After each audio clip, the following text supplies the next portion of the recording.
Hello there, and welcome to our Wheel and Anchor webinar about our LiveAway program to the wonderful island of Bali in Indonesia. Bali is one of those places that you may have heard something about from time to time. You might have had friends that have visited there, but we don't actually understand a lot about it, which is why it makes it a perfect place to escape Canadian winter and get away to a tropical paradise that offers so much more: a rich cultural heritage, a vibrant art scene, some incredible natural beauty, as well as festivals that happen all throughout the year.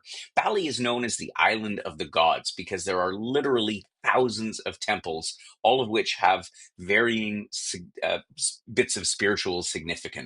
The rice terraces in Bali that they're so famous for, and you've probably seen in National Geographic somewhere, are carefully managed and as such have been designated as a UNESCO World Heritage Site. There's so much to see here, and I'm going to take you through what our Liveaway program entails, what you can expect from this trip. And for those of you who are new to our Wheel and Anchor webinars, I'll share a little bit about what our organization, what our community is all about. But if you participated in a number of these, you may want to jump ahead and you can scroll below to find the chapters and go to our overview of the geography, the map, and to our day by day itinerary. First of all, let me share a little bit about who we are, because we're more than just a travel company, and we certainly organize and sell trips. But more importantly, we are a community of like minded Canadian explorers. And what brings us all together is a desire to seek out and enjoy experiences that go beyond sort of the traditional tourist trail. And there's no reason not to visit the main spots on any tourist trail. Listen, everybody wants to see the Eiffel Tower or the Colosseum or Big Ben in London, among many other sites. But for us, it's about having experiences that take in those things, but go beyond that and visit the parts of a destination that are a little bit off the beaten track that we've learned about through our travels over the years. And on top of all of that, it's for us about camaraderie, which comes from traveling with fellow Canadians and friends who share the same love for adventure, culture, and exploration. So if you value a sense of connection, the opportunity to share experiences with like-minded people, and also you like the kind of trip that's paced to allow you to explore a little bit at your own pace, then you're definitely in the right place. We have two key objectives for all of our members, and that's to be both well traveled and well connected. And many of our members are already well traveled, seen much of the world. But when we talk about being well traveled, we don't just mean ticking boxes off of a bucket list, which is not to say that there's anything wrong with a bucket list. We all have them. I certainly have one. But we're talking about keeping your sense of adventure, your curiosity, alive in a way that allows you to shift your perspective on the way the world works, particularly in these turbulent times that we live in now. Travel really has the power to change the way that we see and understand the world. And on top of that, being well connected is just as important because it's about forging friendships and connections that last long after a trip ends. For us, it's about building this community of fellow travel enthusiasts who share stories, tips, and advice, and build dreams and the idea of future adventures together. You'll have lots of opportunities on this trip to connect with fellow members, but also with the wonderful people that you'll meet along the way in Bali.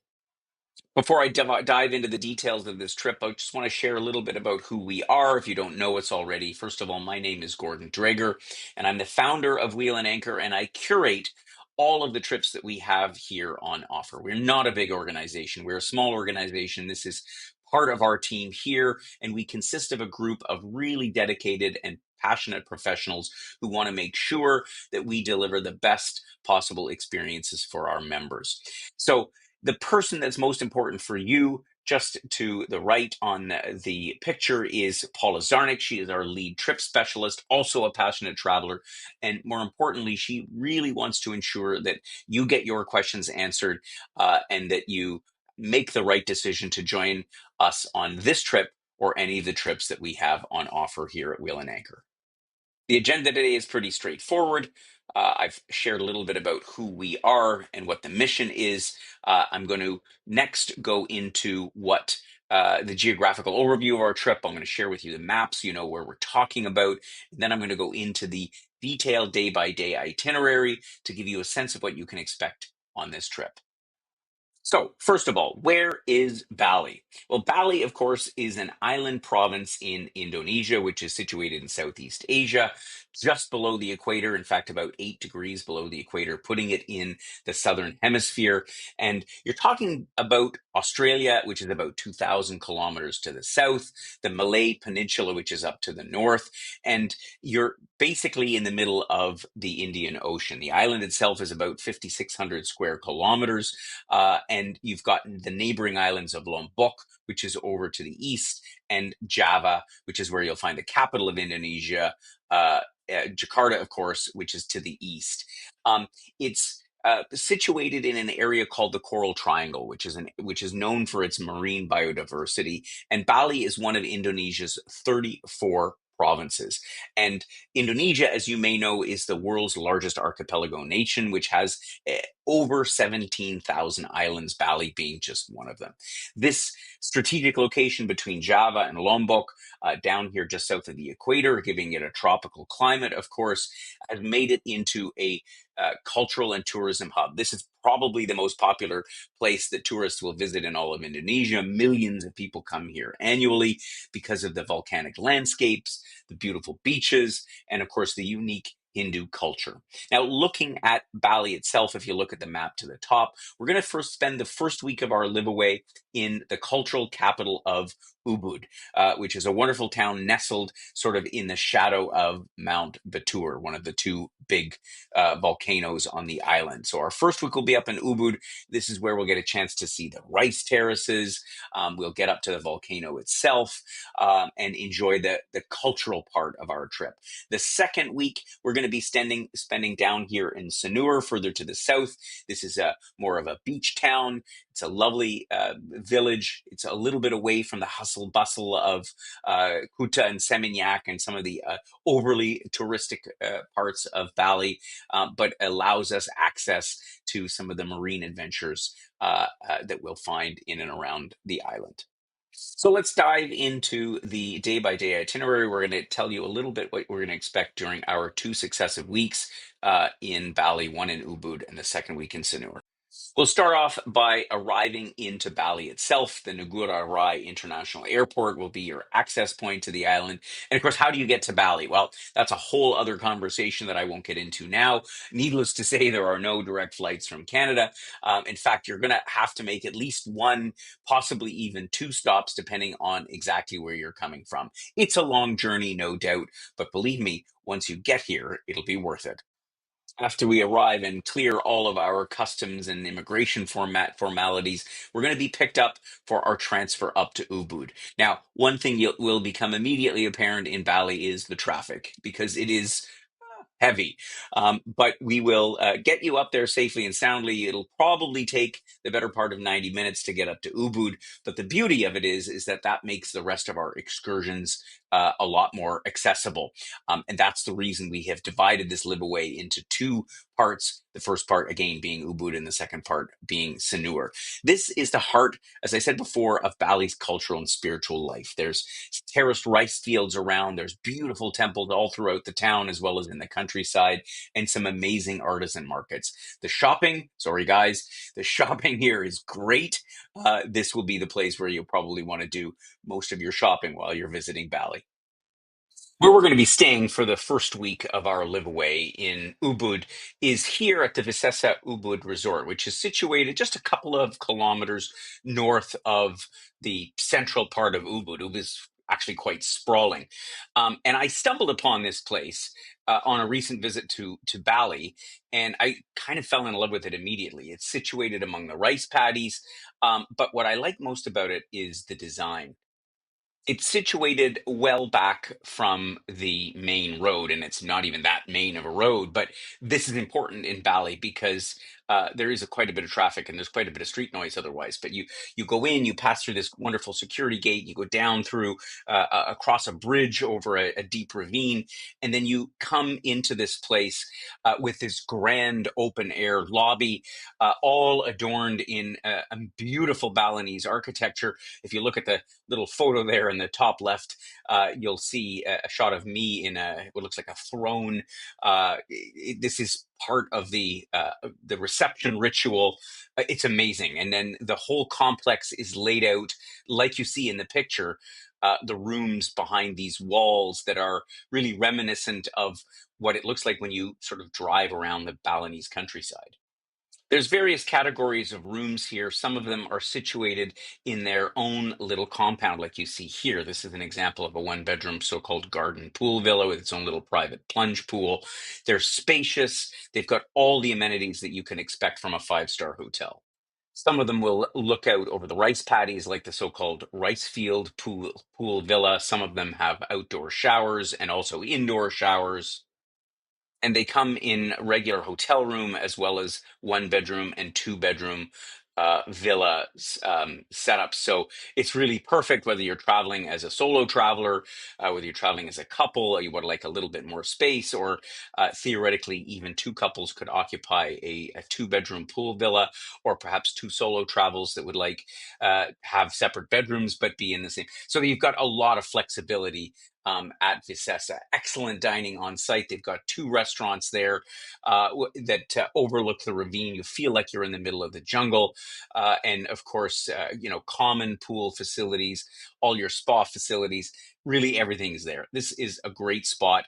And perhaps most importantly is that the hotel runs its own shuttle into Ubud and back. You can walk it. I've done it. It's about a 15-20 minute walk, slightly downhill on the way there, slightly uphill on the way back, but it's quite accessible, and yet at the same time you feel like you're a million miles away from all the hub of activity.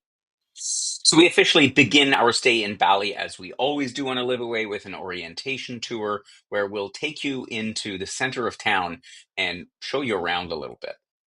As I said before, Ubud overall is quite sprawling. It's actually beyond walking distance. But the nice thing is that the main part is sort of one main street and a bunch of that runs east-west, and some other streets that run north-south that run off of it. And that part of it is definitely walkable. You'll find everything that you need in the center of Bali, which is, as I mentioned, a 10-minute, not even 10-minute shuttle ride from our hotel, and you'll find all manner of restaurants, coffee shops, yoga studios.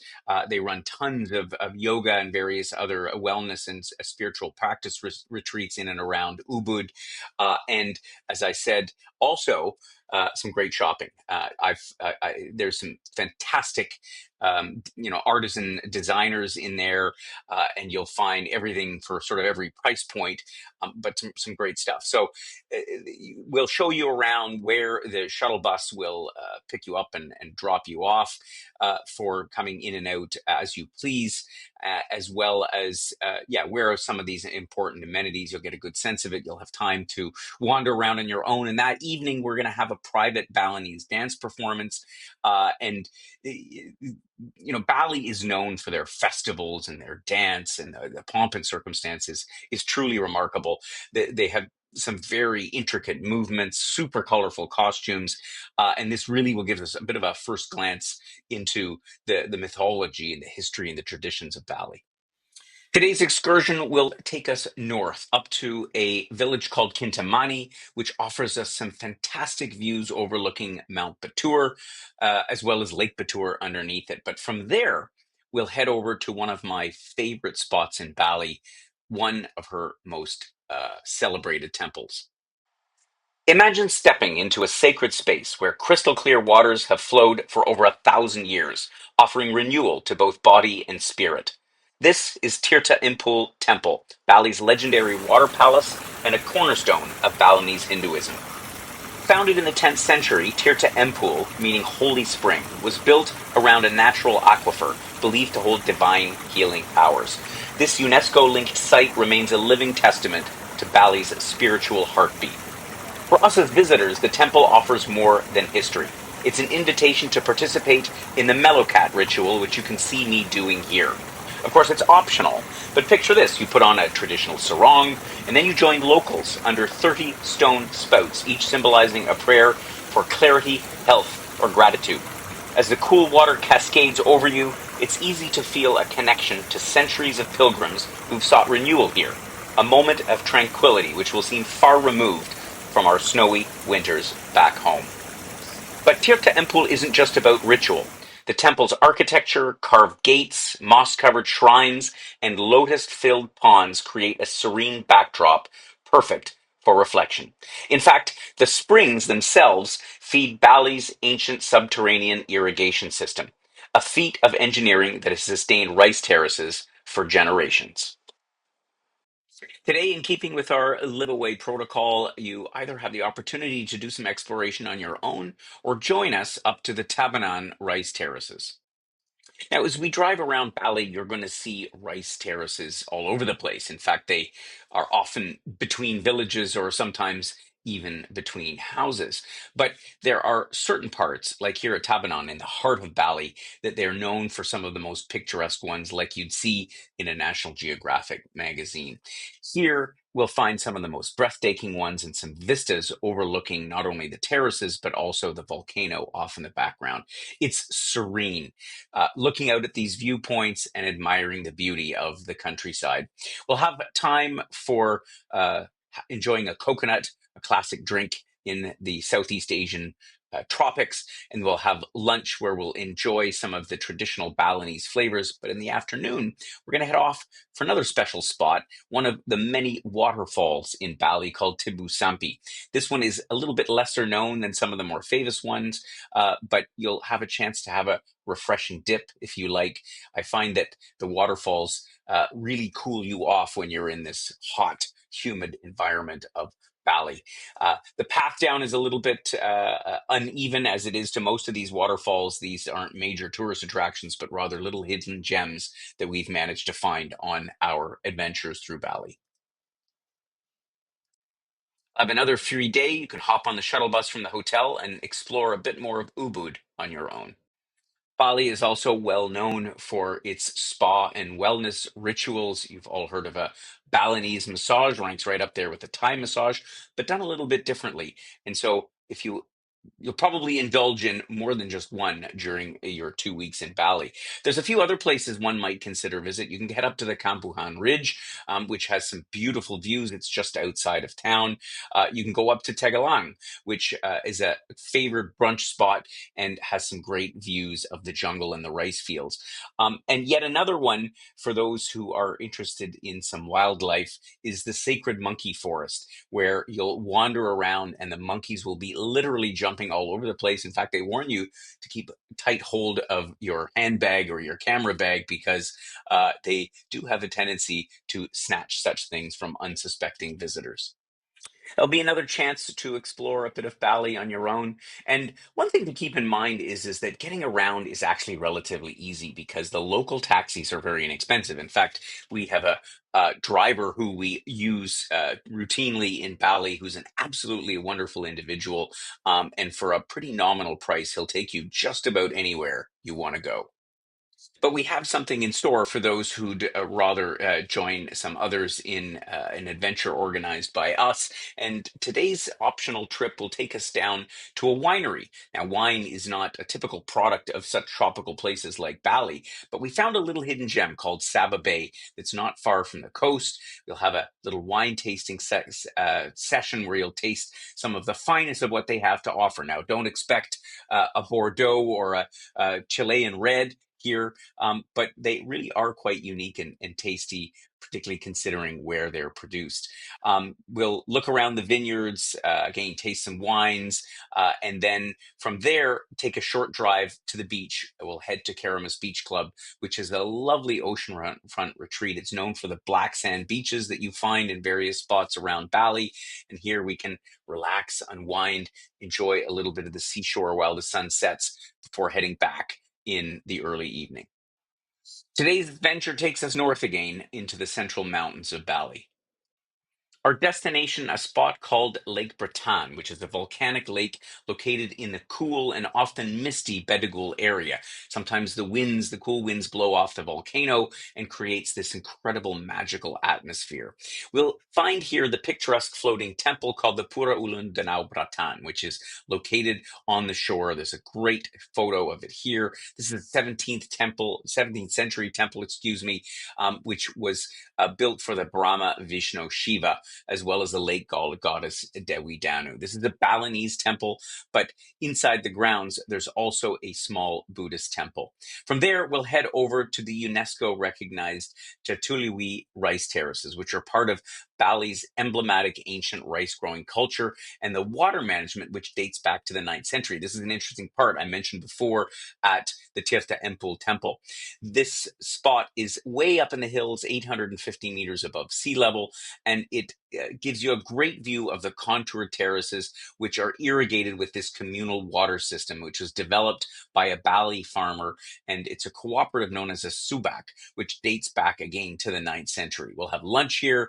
We'll enjoy the beauty and the scenery, going on a walk through the rice fields, and you'll see the farmers harvesting the rice, temples all around, and of course, this important irrigation system that allows this rice to grow in the first place. This is perhaps one of the best rice field stops you can make in all of Bali. After a week in Ubud, witnessing the volcanoes, the rice paddies, and all this wonderful countryside, we're going to transfer down to the second half of our live away in the village of Sanur.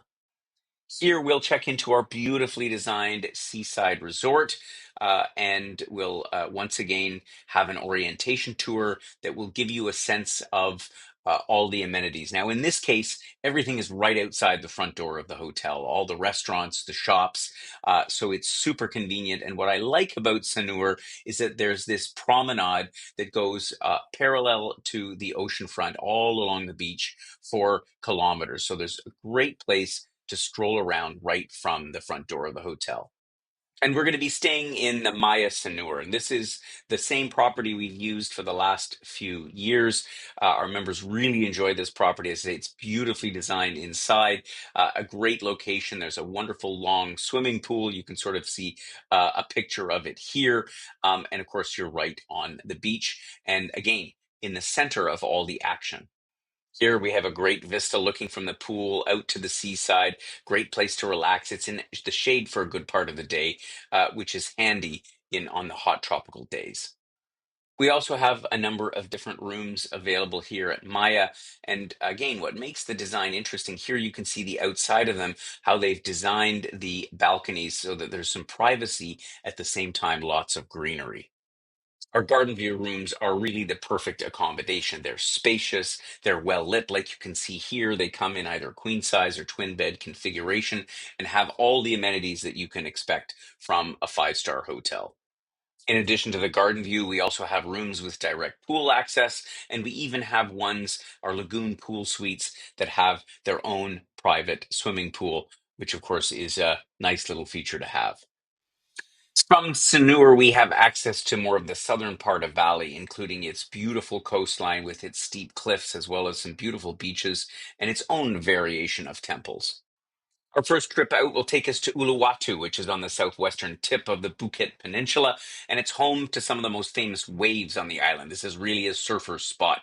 But for us, we're going to visit the Uluwatu Temple, which is one of the 9 key directional temples and one of the most spectacular ones on the island because it's perched on top of a steep cliff about 70 meters above sea level.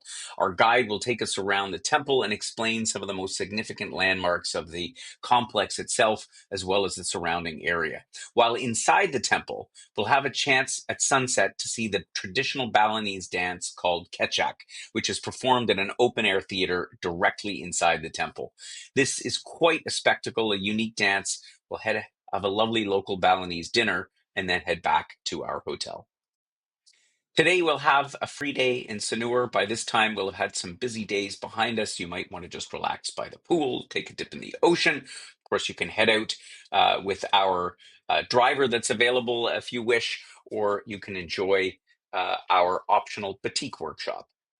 This excursion represents true cultural immersion. in one of Bali's most celebrated art forms, batik. We'll visit a family-owned batik workshop. In fact, this family were the first shop in Bali. They will welcome us in and give us an introduction to the intricate process of batik from their expert who's been doing this for over 30 years. We'll learn about the traditional wax drawing and wax resistant color dyeing techniques that have made the Bali batik famous all around the world.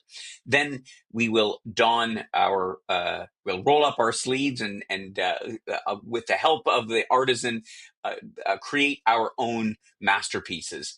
And we'll use the same techniques that the family has been using for generations.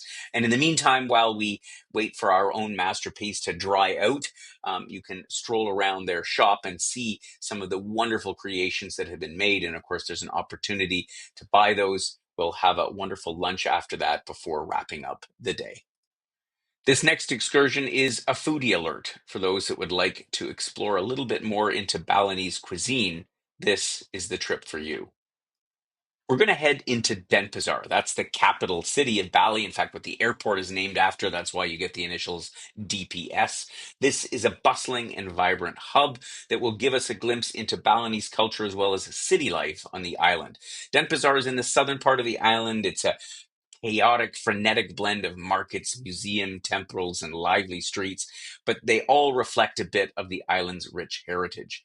No visit to Denpasar is complete without experiencing the food, and this particular excursion is designed to provide us with an immersive journey into the Balinese culinary heritage. We've got a whole selection of dishes and food spots that remain undiscovered by most tourists. And so this tour is really focused on those who would like to really understand what genuine Balinese cuisine is all about and to explore some of the secret culinary treasures of Denpasar that you won't find by going online. We'll stroll through the market's lively lanes. We'll have a chance to discover an array of local products, fragrant spices, aromatic herbs, and of course, fresh fruit. Our foodie guides will share insights into the local ingredients and food culture in order to enhance our culinary adventure. We'll sample all manner of local delicacies and beverages at a local warung, that's a food stall. And these food stalls, much like Thai street food in Thailand, these are the heart of Balinese culinary heritage. And this is where we really get to taste all those things that make the essence of the island's cuisine. Our guide will also take us on an exploration of a royal palace inside of Denpasar, so we'll get a little bit of understanding of local history and lifestyle as well. Most of this trip will be on foot. We'll taste, among other things, the seasonal fruits. They do have seasons in Bali, despite it being a tropical place. We'll try the Jajan Pazar, the cakes and snacks. These are the essence of Balinese sweets. We'll visit the Batagor street food, which has the fried dumplings, tofu with the peanut sauce. That's one of the key sauces you'll find in many Indonesian dishes, as well as a number of other famed Balinese treats. Once again, a free day in store, or for those who didn't quite get enough of the food tour through Denpasar, we have a cooking class where you can learn a little bit about Balinese cooking.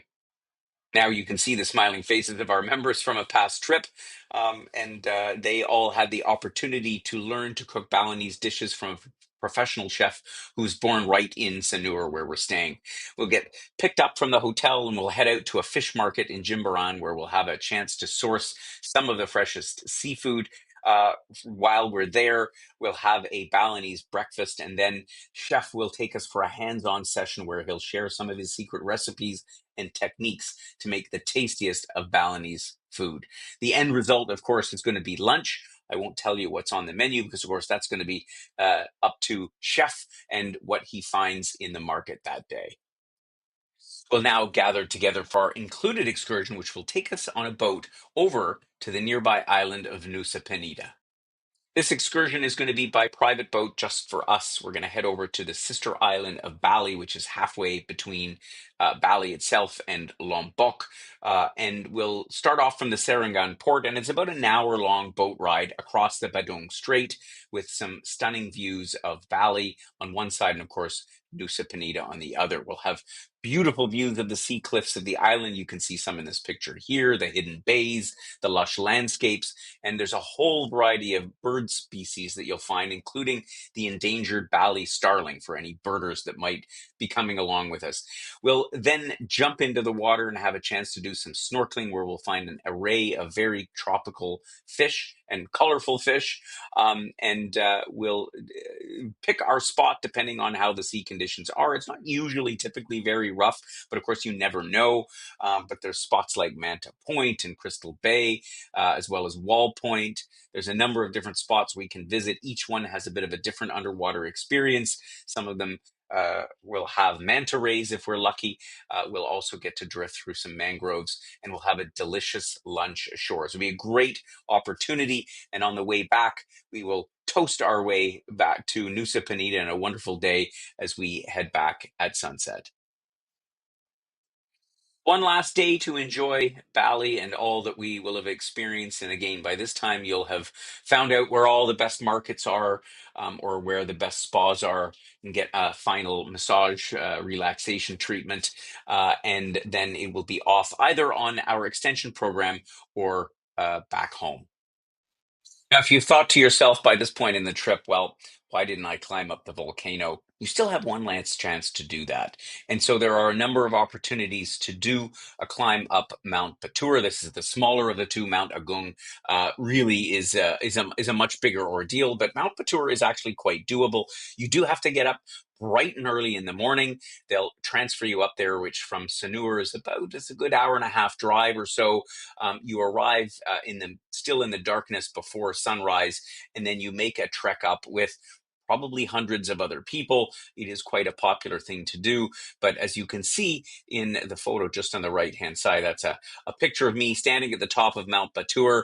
And I can say it's worth getting up early in the morning, and it's worth the little bit of effort it takes to climb up to the top. A great activity for a last day in Bali. At this point, our Bali Live Away concludes, but for those who'd like a little more adventure or a little more time in the sunny tropics, we have our post trip to the Komodo Islands, which I'll share with you about. Otherwise, you can continue on, perhaps traveling somewhere else in Indonesia, Thailand, or otherwise heading back to what will still undoubtedly be a wintry Canada. For our post trip adventure, we've put together this wonderful experience in the Komodo Islands. It's just a short flight from Bali, and you'll find yourself in a primordial paradise where dragons roam the volcanic hills and pink sands meet the turquoise seas. This is what the Komodo Islands is all about. It's a UNESCO World Heritage Site, and it offers us an unmatched blend of adventure and wonder, which is a great complement to the Live Away itself. You can imagine yourself trekking alongside Komodo dragons, which are, of course, Earth's largest lizards, or snorkeling through vibrant coral reefs, which teem with manta rays and sea turtles. We can visit Pink Beach, where the crushed coral paints the shoreline in an almost surreal hue. In the evening time, if we're lucky, we catch the millions of bats that darken the island skies, and this is a spectacle which really rivals our own northern lights. From Bali's International Airport, we take a short 1 hour flight to the island of Flores. We then transfer to the pier and take a private boat to Soraya Kessel Island. This island is considered one of the most stunning spots in the whole Flores Sea. The shore and the ocean life at Serra remain unspoiled and serene. Its powdery white sand beaches. The beaches here will definitely outrank the ones in Bali. The coral reefs full of diversity and color. And we're going to be staying at a wonderful little bungalow resort here on the island. We're going to be staying at this amazing spot called Sudamala Resort. It's described often as barefoot luxury, a secluded getaway in a breathtaking setting with some white sand, soft, sandy beaches. It's kind of like this Robinson Crusoe type experience, where you can still sip a cocktail while swimming in the beachfront saltwater pool, use the various activities they have, stand up paddles or kayaks, or just take a swim in the beautiful waters.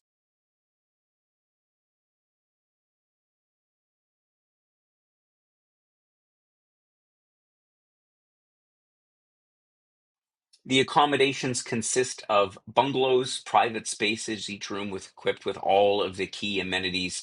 You've got, of course, air conditioning and a fridge, lovely four-poster beds, and a wooden deck veranda that overlooks the ocean. The private beach bungalows on offer are similar to the other ones, with the only difference being that they are detached, therefore offer a little bit more privacy.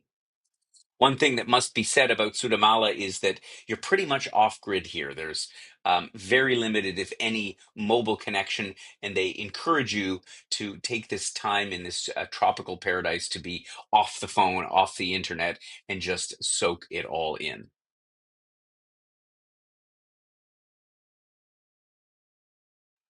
We're going to get right into it on our Komodo Island boat trip, which will have a number of stops in addition to Komodo Island.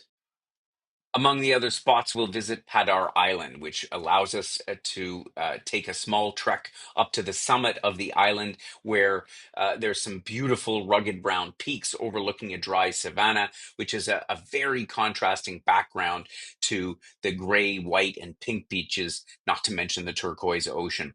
From there, we'll head over to Pink Beach, which is a natural wonder of nature in and of itself. This is going to be where we stop for lunch and snorkeling, and the sand, which is obviously sort of a pinkish color, is caused by foraminifera, which is a microorganism that produces this sort of pink color on the coral reef. The coral reef pieces get washed back up onto the beach and affect the sands. That turns it into this pink color.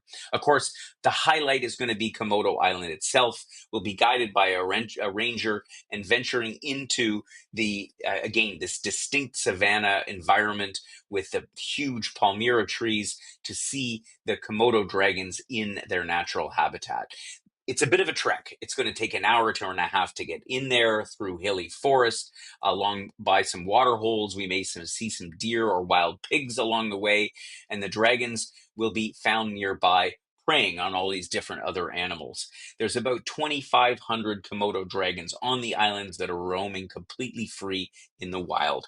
We'll have one other stop to do some snorkeling at Manta Point. This is also a haven for the majestic manta rays. There's typically a significant population there, which is a unique opportunity to swim with the mantas, rounding out what will be truly a spectacular day. We'll take it a little bit more easy on our second day and head out for a half-day boat trip. We'll head off first for some snorkeling off the island of Flores, which was the island that we flew into. And if the weather and the sea will allow us, we'll head out to the Sabalon Islands. The water here is particularly clear. The corals are in amazing condition. And so sometimes we get some surprise visit by sharks. None of them, of course, that are going to eat us, but the ones that are a little bit more docile. But we'll also see the bumphead parrotfish, eagle rays, and all kinds of wonderful wildlife. So that'll take up a good chunk of the morning. We'll be back at lunch for leisure, and then we'll be able to enjoy the beautiful amenities of Sudamala, perhaps going for a kayak or a paddleboard, and just enjoying this incredible environment. We then have to wave goodbye to Komodo, and we'll hop on our short flight back to Bali and then head up to our hotel for one more night before departing. As we'll be staying back in the Maya, you'll be able to leave most of your stuff behind so you can travel pretty light up to Komodo. And when you come back, it'll be a little bit like coming home. So there'll hopefully be time for one more massage, one more spa treatment, or just some relaxation and watching the beautiful sunset. That wraps up our Bali Liveaway as well as our post trip to the Komodo Islands. Of course, we'll give you a private transfer back to the airport so you can make your flight back home or perhaps to another exciting destination. I've covered a lot of information about what you can expect to find on this amazing Bali Liveaway, but of course, all of the details that you need are to be found on our webpage. You can find a link to our upcoming Bali Liveaway trip by scrolling to the description just underneath this video. On the webpage as well, you'll find a link to download our trip Itinerary. This is a detailed e-brochure that covers everything I've talked about and then some, also the inclusions of our trip, as well as the pricing and any of the terms and conditions that you'll need to know. Don't forget to also look for our trip-specific reference guide. That's kind of like our FAQ, our frequently asked questions, our logistics guide to what you need to know about traveling to Bali and to Indonesia. And of course, if there's something that we haven't answered, we'd be delighted to hear from you. You can drop us an email or give us a call. Paula will be there to answer all of your questions and make sure that you are well informed and hopefully have what you need to come join us on our next LiveAway. I hope you've found this video in this webinar informative. I welcome your comments below. We always like to find ways to improve these. And if you like following our webinars, if this is an interesting way for you to learn about our trips, you're welcome to subscribe directly to this YouTube channel. Then every time we add a new webinar, you'll get a notification. So you'll be able to tune in and find out about our next adventure. So thanks so much for joining us. And I hope to meet you in person at some point and have you with us on one of our exciting trips. In the meantime, happy travels.